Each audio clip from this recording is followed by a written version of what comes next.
Israel-Hamas war. Israel sends ground forces into Gaza Strip. We're sorry, this feature is currently unavailable. We're working to restore it. Please try again later. The Sydney Morning Herald. The Sydney Morning Herald. Sections. Network. Advertisement. World. Middle East. Israeli-Palestinian conflict.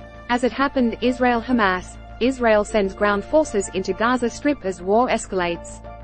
By Lucy Cormack, Nigel Gladstone and Roy Ward. Save articles for later. Add articles to your saved list and come back to them anytime. Key posts. 8:11 p.m. Israel's Netanyahu says wasn't shown intel of planned Hamas attack. 7:19 p.m. Do or die, Israel declares it has begun the next phase in its battle against Hamas. 7:00 p.m. 2 million people equals 100 trucks, World Food Programme needs more access. 6:41 p.m. Imam Council calls out government after UN abstention. 5:12 p.m. Opinion. What would a crushing victory actually look like for Netanyahu? 4:54 p.m. Palestinian General Delegation expresses disappointment with Australia's UN vote. 3:50 p.m. They are not just numbers on paper, thousands rally in Sydney. 3:05 p.m. ICYMI. Netanyahu opens, second stage, of war. Latest posts. Latest posts. That's all we have for now. That's all we have for you today, everyone. Thanks so much for joining us again today, and we plan to have another blog up and running tomorrow morning, so please join us then. We will also have more news overnight as major events arise. Please have a lovely evening and bye for now. I'll finish with a few pics from the separate Israeli and Palestine rallies in Sydney today. A pro-Israeli rally in Sydney on Sunday. Credit, Edwina Pickles. Attendees at the United with Israel rally in Martin Place held placards bearing the names and pictures of Israelis kidnapped by Hamas. Credit, Edwina Pickles.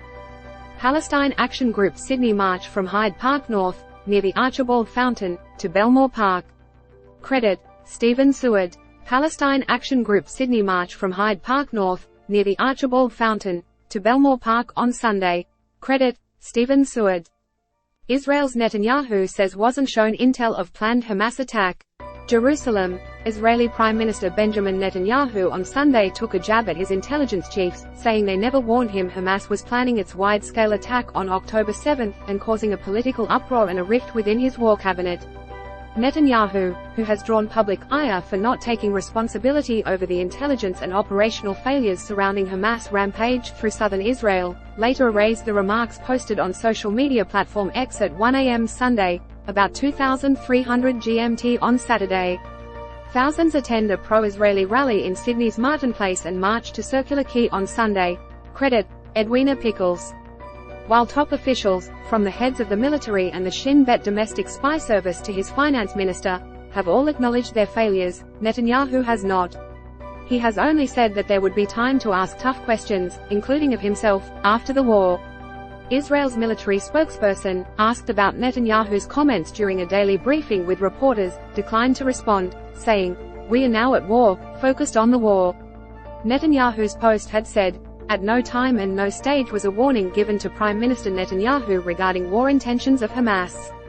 On the contrary, all security officials, including the head of Army Intelligence and the head of the Shin Bet, estimated that Hamas was deterred and interested in an arrangement. The remarks were quickly rebuked by current and past allies, including Benny Gantz, a former defense minister who is now in Netanyahu's war cabinet. Gantz said on X, formerly Twitter, that Netanyahu should take back what he said and let the matter go. "When we are at war, leadership must show responsibility, decide to do the right things and bolster the forces in a way that they can carry out what we demand of them," Gantz said. Israel's military spokesperson, asked about Netanyahu's comments during a daily briefing with reporters, declined to respond. The surprise Hamas attack was the deadliest day of Israel's 75-year history. Israel has since bombarded the Gaza Strip with devastating airstrikes and begun ground operations with the aim of toppling the Iran-backed Islamist group and returning scores of captives abducted from Israel to Gaza.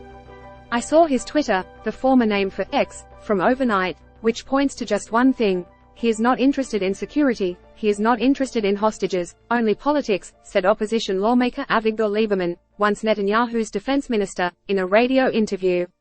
Yossi Cohen, who headed the Mossad spy agency under previous Netanyahu governments, told Israel Radio, You take responsibility from the beginning of your job, not from the middle. When I took responsibility for the Mossad, for example, all that happened, from end to end, was my responsibility. Reuters. Hungry Gaza residents break into UN warehouses. Jerusalem. Thousands of Gaza residents broke into warehouses and distribution centers of the United Nations Palestinian Refugee Agency, UNRWA, grabbing flour and basic survival items, the organization said on Sunday. This is a worrying sign that civil order is starting to break down after 3 weeks of war and a tight siege on Gaza, UNRWA said in a statement. Aid supplies to Gaza have been choked since Israel began bombarding the Palestinian enclave in response to a deadly attack by its ruling militant group Hamas. Reuters. Advertisement. Muslim leaders frustrated by UN vote as labor tensions rise over Burke comments. By Paul Sakal and Angus Thompson. The decision to abstain from a UN resolution calling for an immediate humanitarian truce between Israel and Hamas has fueled frustrations with labor in Australia's Muslim community, according to the Federation of Islamic Councils. Chief Executive Kamali Dabusi said some Muslim leaders were discussing blocking Labor MPs from mosques and community centers over the government's support for Israel.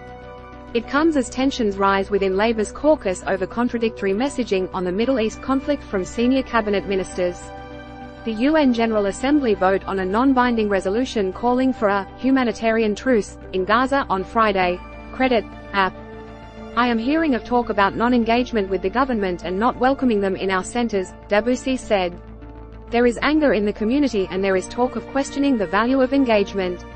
Australia's ambassador and permanent representative to the United Nations, James Larson, said Australia abstained because the resolution failed to recognise Hamas' responsibility for the October 7 massacre of 1,400 innocent Israelis.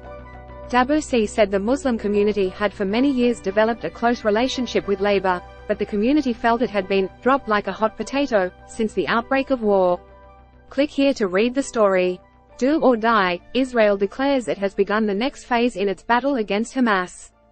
By Matthew Knott. Estero. Israeli Prime Minister Benjamin Netanyahu says his nation's military has begun a new phase in its battle against Hamas, declaring that Israel is fighting a second war for independence in its bid to crush the terror group while urging his citizens to prepare for a drawn-out conflict. The fractures in the Middle East continued to expand on Sunday, with Israel recalling diplomats from Turkey after Turkish President Recep Tayyip Erdogan accused it of behaving like a war criminal, and Egyptian President Abdel Fattah el-Sisi labeling the region a ticking time bomb. Destroyed buildings caused by the ongoing Israeli airstrikes on Gaza City. Credit, app. Highlighting the new phase of attacks, the Israeli military released grainy images showing tank columns moving slowly in open areas of Gaza, many apparently near the border. It now appears Israel will conduct a staged escalation on the ground in Gaza, instead of the sudden and overwhelming offensive many had expected. Israeli airstrikes hit areas around Gaza's largest hospital, destroying roads leading to the Shifa facility, which has sheltered Palestinians fleeing Israeli bombardment, but Israel says the hospital sits above underground Hamas bunkers used as military command posts. Click here to read the story. 2 million people equals 100 trucks, World Food Programme needs more access. By Roy Ward. The World Food Programme hopes to bring 40 trucks of food into Gaza today, but has warned it needs to send many more trucks to feed all those who are going hungry. WFP Country Director for Palestine Samer Abduljaber told CNN on Sunday his group needed more access via the border crossings to bring food to those who need it. An Egyptian Red Crescent member prepares an aid convoy truck to cross the Rafah border from the Egyptian side on October 21. Credit, Getty Images. We have to also note that that's not enough compared to what is already needed at the moment. We need more that, Abduljaber told CNN. To be able to feed 1 million people, we need 40 trucks a day. If we're going to be supporting 2 million people, we need 100 trucks of food.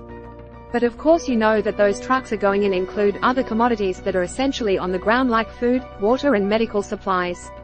He added that the communication blackout yesterday prevented the WFP from arranging the latest shipment as they couldn't reach staff in the country. Those communications only returned in recent hours. He said not all his staff have yet to be accounted for.